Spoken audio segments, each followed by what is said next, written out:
And then just to talk for a moment about Matt's Bisharp. Bisharp, being a steel type, is going to be a big threat to John's Xerneas. Bisharp also having the Defiant ability is going to be able to get an attack boost off of any Intimidates that John might have.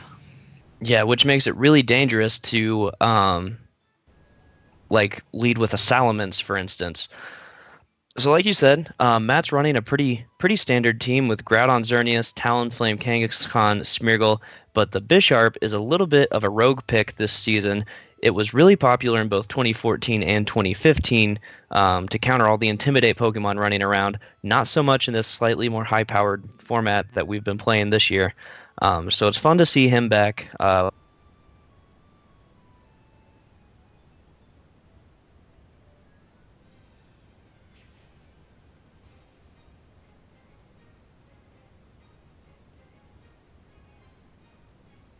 Much to Groudon because it's a powerful fire type. But granted, given that John has a Golduck to threaten Matt's Groudon, it's interesting for me to see how Matt decides to play around Golduck and with his Groudon and Bisharp. All right, so both players go with leads that we're very used to seeing. It's been running around all season. So the monkey lead, as it's been called by some, of Smeargle and Xerneas, so easy even a monkey could win. Versus a Kangaskhan Smeargle lead from Matt. Also known as the con artist lead. Yes. And so John goes ahead and goes for a Crafty Shield, which is going to block that Dark Void coming from the Smeargle. And his Smeargle gets a speed boost, which is going to be really, really useful for making sure he outspeeds the opposing Smeargle. Interesting to note that Matt did not evolve his Kangaskhan. Smeargle, being able to learn every move in the game, could potentially know Fake Out. And so if Kangaskhan delays going Mega, it can retain its Inner Focus ability, and it would be able to go for the Fake Out into the Xerneas, even if Smeargle had gone for a Fake Out into the Kangaskhan. Even after the speed boost from John's Smeargle, the opposing Smeargle was still faster, which is interesting to see. So that means that he's definitely facing a Scarf Smeargle. And that means John is running a slow Smeargle. Right. So he probably has a Trick Room option that he likes to use it for. John is running a Bronzong on his team, which probably knows Trick Room. All right, and so Xerneas takes this first turn of sleep, and Kangaskhan is going to take its first turn of sleep as well. See what Moody Boost we get. Another speed boost. Another speed boost. But that an accuracy drop. So right now, Matt's Smeargle has not taken a turn of sleep. It's guaranteed to sleep this turn, but both Kangaskhan and Xerneas have a chance to wake up. John going ahead and hitting that Dark Void, just in case Matt tries to switch something out to get the initiative, and Xerneas does get the first turn wake up, which is going to be huge, boosting up with Geomancy. You know, it's going to outspeed both of these opposing Pokemon and be able to do a ton of damage to them.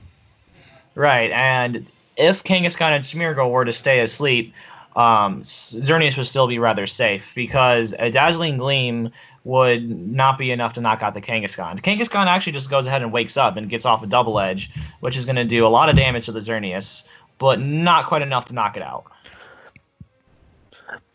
So one thing that is worth noting is that the recoil damage that Kangaskhan took from Xerneas might put it into a Dazzling Gleam range, which normally Kangaskhan can survive a +2 Dazzling Gleam, but not the Moonblast. So that makes it a little safer for John to just click Dazzling Gleam, although his Xerneas is weakened and definitely within Sucker Punch range for the opposing Kangaskhan. John, recognizing the Sucker Punch threat, elects to protect his Xerneas, so that way it does not go down to the Sucker Punch, and Kangaskhan is now going to go back to sleep from John Smeargle. Yeah, so well played by John there, making sure that Kangaskhan takes a turn of sleep, and so he can safely fire off this Dark Void, or not Dark Void, what am I saying? Dazzling Gleam on the next turn, and potentially pick up a double KO. And fortunately for John, Matt Smeargle stays asleep, and so his Smeargle is still awake, because Matt Smeargle could have potentially gone for a Dark Void there. John also is going to go for Crafty Shield this turn, so that way, if Smeargle were to wake up this turn and go for a Dark Void, Xerneas would be safe and not be put to sleep. It's interesting to go. It is a little interesting to go for the Dazzling Gleam since he's shown Crafty Shield, and he knows that the opposing Smeargle was locked into Dark Void. He could have gained an advantage by leaving the Smeargle on the field and just continually Crafty Shielding and making it a 1v1 with his boosted Xerneas rather than a 2v1. But obviously, picking up 2 KOs in one turn is very tempting, and, it's never a bad thing to do. So I can't fault him for going for that Dazzling Gleam either. Right, and so now Matt is down to his last 2 Pokemon, both of his restricted Pokemon, his Primal Groudon and his Xerneas. I would say that John still has the upper hand right now. Smeargle has gotten a couple speed boosts and an evasion boost, so there's a little reason for John not to just click Dark Void, potentially put both Groudon and Xerneas to sleep, and then John's own Xerneas would be safe, even though it is at low health. Now, his Smeargle has taken a accuracy drop, so there was some risk there, but Matt goes ahead. He sees that he's in a little bit of trouble. It's going to be tough to maneuver around such a fast Smeargle and an already boosted Xerneas. And he goes ahead and forfeits, doesn't want to give up any information going into game 2, right. rather. Had he gone for an attack, he could have potentially revealed the speed tier on his Groudon or his Xerneas. Maybe a fast Groudon, a slow Xerneas, or a fast Xerneas and a slow Groudon. So John does not have any information about that now because he did choose to forfeit. Right, and some Xerneas can be trained defensively enough to take the +2 Moonblast. And so not giving away that information is also important. I always like to see players play it out, but when you're in, a really bleak and he needs everything to go right to have a chance in that game, it's probably better to go ahead and say, all right, I'll take the loss. How can I adjust for next game? And it's interesting. So, both players go ahead and go for the same leads. Oh, I'm so sorry I interrupted. Go ahead, Ethan. No, it's okay. I was just going to say that both players are adopting the mantra, if it ain't broke, don't fix it, which really worked in John's favor last game because he was able to win with just his Smeargle and his Xerneas. So I'm interested in seeing how Matt plays this differently, even though he led with the same 2 Pokemon. Now, it is interesting that they go for the same leads each. I definitely see if Matt thinks that his lead is good, you can't fault the man because had he not gotten like the max sleep turns on Smeargle and John Smeargle hadn't gotten such good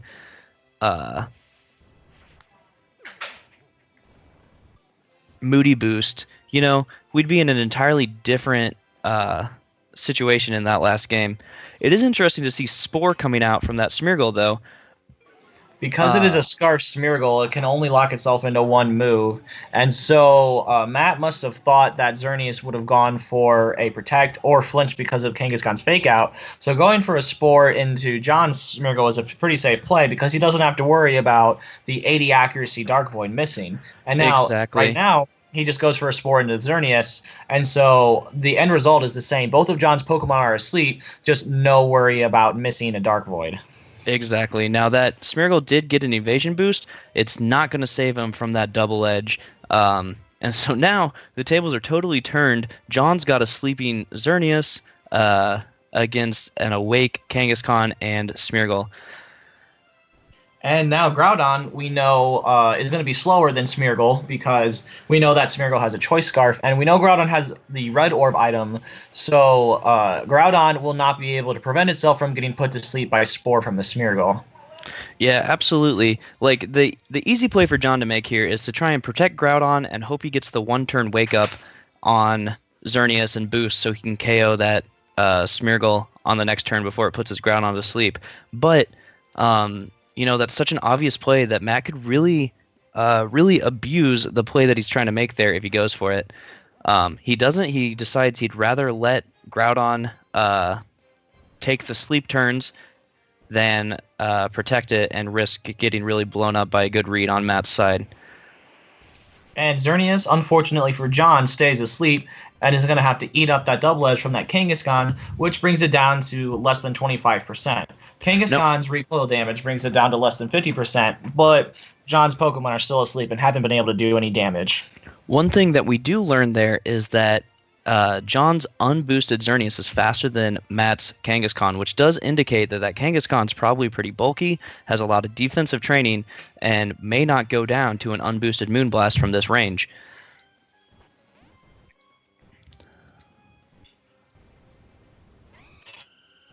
Right, and so now because both of John's Pokemon are asleep, Matt's going to go ahead and switch out the Smeargle because there's nothing else for it to put to sleep. It is locked into the Spore after all. Xerneas is now going to wake up. It's going to get that boost from the Geomancy, and I'm curious to see if Kangaskhan went for another Double Edge into the Xerneas, in which case that Geomancy doesn't mean anything because it's going to faint to this incoming Double Edge. Yeah, it definitely depends here on who Matt targeted with his Kangaskhan. It is the Xerneas, so that's just going to be a dead turn for that Xerneas, going for that Geomancy. And now Matt's taking a really commanding lead of this game, 4-2, and Groudon takes another turn of sleep. So now Matt is the one with a large upper hand rather than John like last game. So John brings in his Golduck, with the funny nickname Quack Attack. There's the Cloud9 is going to ignore weather, but Matt's Groudon isn't even on the field, so he could go for a water move into the Talonflame and maybe knock it out. But Talonflame and Kangaskhan are going to be faster, especially after that Tailwind, and so I don't know if Golduck's going to be able to do anything because of this incoming Double Edge. Now, the Kangaskhan was faster than the Golduck, and it reveals a Citrus Berry, so we know it's not a Choice Scarf Golduck, which is really interesting. So after the first hit, it procs a Citrus Berry, recovers. The second hit is a critical hit, and it brings Golduck down to about 25%. Meanwhile, Kangaskhan has gone for so many double edges, it's at a less than 10% from all that recoil damage. And he goes ahead and just Hydro Pumps into that Talonflame slot and picks up the KO. So in comes Groudon. This is a Normally in this situation, Groudon would be afraid of the Golduck, but because on the turn prior to this one, Talonflame went for the Tailwind, Groudon doesn't have to fear the Golduck because Matt knows he has the speed advantage here. Absolutely. So Groudon can pretty safely, any attacks it attacks into Golduck with are going to KO it. However, he may be forced to double into the Groudon slot if he only has single target moves. However, Kangaskhan is faster than Matt's Groudon. He's going to pick up the knockout with Double Edge onto the Golduck, and so now Groudon's just going to shoot off an Earth Power, not having to worry about any sort of single target damage, and is able to do a lot of damage to John's Groudon, who happens to wake up conveniently for John, picking up a knockout onto Kangaskhan with his Precipice Blades and doing a lot of damage back to Matt's own Groudon. Yeah, so surviving that Earth Power is huge. However, because the Smeargle is going to come in and be able to put Groudon right back to sleep, it doesn't save him from losing that game. What he needed in that last turn was a critical hit on the opposing Groudon, which he didn't get, and so now it looks like Matt's going to go ahead and clean up this game. Right, so now Matt takes a commanding victory in Game 2 after John's commanding victory in Game 1, and so we're going to get to see another Game 3 in our other top 4 match. Yeah, so, I mean, at this point, it kind of seems like you've got to be able to stop Smeargle to win this game. Both players have to figure out a way to stop Smeargle, or they're not going to be able to come out on top. And I would argue that I think John has the better chance in order to stop Matt Smeargle because he's revealed Crafty Shield on his Smeargle, which can block any sleep moves that Matt Smeargle has.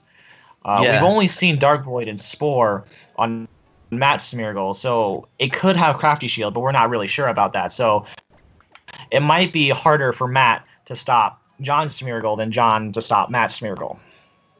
Although it does come down to like what other Pokemon they have on the field to try and use to stop the Smeargle rather than just Smeargle blocking each other. Right. It is important to note that Matt has the faster Smeargle because it is holding a Choice Scarf, and we know that John is running a slow Smeargle, which is, even after a speed boost, is still going to be slower than Matt's Smeargle. Which means it's got to get at least 2 speed boosts in order to be faster than Matt's Smeargle to put it to sleep first. Although since Crafty Shield has, the increased priority, it may not really matter a whole lot if that's what they try to do.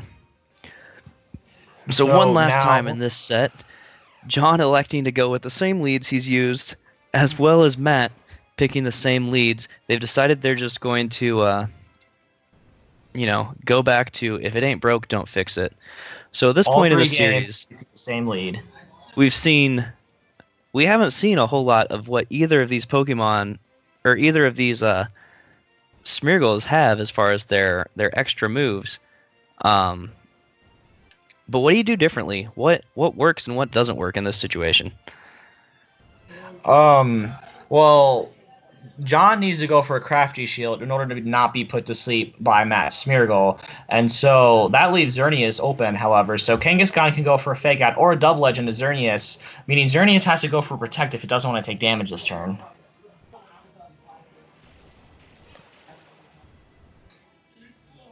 And so John Smeargle goes ahead and goes for the Crafty Shield, which is going to block the Fast Dark Void from Matt Smeargle.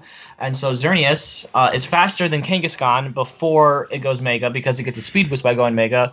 And so John is going to get boosted up with his Xerneas before it manages to take any damage from the Kangaskhan, which is probably going to be a Double Edge, I would think, into the Smeargle. Yeah, I imagine a Double Edge into either of these Pokemon. We'll see who he targets down. It is the Smeargle. So John loses his Smeargle, but he does get his Xerneas boosted and takes no damage, which is going to be huge for the remainder of this game. Right, because Xerneas got the speed boost from Geomancy, it is now faster than Matt Smeargle, and so Dazzling Gleam is going to be probably enough to knock out the Smeargle and do a bunch of damage, maybe even knock out that Kangaskhan. And whatever damage on the Kangaskhan Xerneas doesn't do, John's Groudon is probably going to be able to mop it up. Yeah, so John's got a really strong set of Pokemon on the field. His Xerneas is boosted, going to be able to do a ton of damage, and Groudon, with its massive attack stat, is going to do a ton of damage. So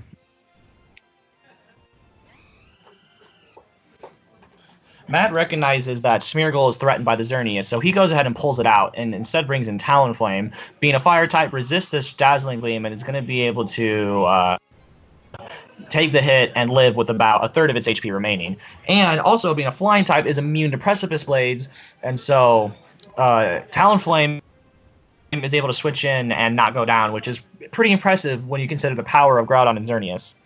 Yeah, so now you've got to ask yourself, who is Matt going to bring in? Because if he brings in Smeargle, it's just going to get KO'd immediately. I think what he's got to do is set up Tailwind. How can John abuse that? Because I feel like Matt's Groudon is not safe to stay here, facing the boosted Xerneas and opposing Groudon, especially since we know that John's Groudon will survive. But just a simple Protect Tailwind play. Can John abuse it? Does he have anything on his Groudon that he could use to kind of turn this in his advantage? Interesting to know that actually Talonflame is just going to go for a Brave Bird, so we don't even see a Tailwind. So that's going to bring Xerneas down to about half, but that doesn't really matter because Xerneas is going to be able to do a bunch of damage this turn. So unless Matt gets a crit on this incoming Earth Power, I don't know. I don't think it really matters that he managed to get damage off onto the Xerneas with the priority Brave Bird. And John's Groudon being faster, able to fire off the Precipice Blades first. I mean, I'm guessing Matt was just assuming his Groudon was faster because he sees the Trick Room mode on John's team and thought maybe he could deal enough damage that he'd be able to keep his Groudon. But it is interesting to not have seen that Tailwind that turn. Once the Smeargle comes out, I would have expected, like you said, Whitney, I would have expected to protect Tailwind because under the Tailwind, Smeargle would have the speed advantage again, and it could put Xerneas back to sleep. Yeah, and I think Matt was just worried that was too easy of a play to make, and that John could really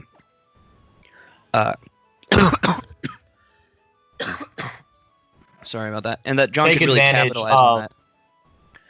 Right, because we've seen some substitute Groudons or something, and if he let the Groudon get behind a substitute, this game would have been over.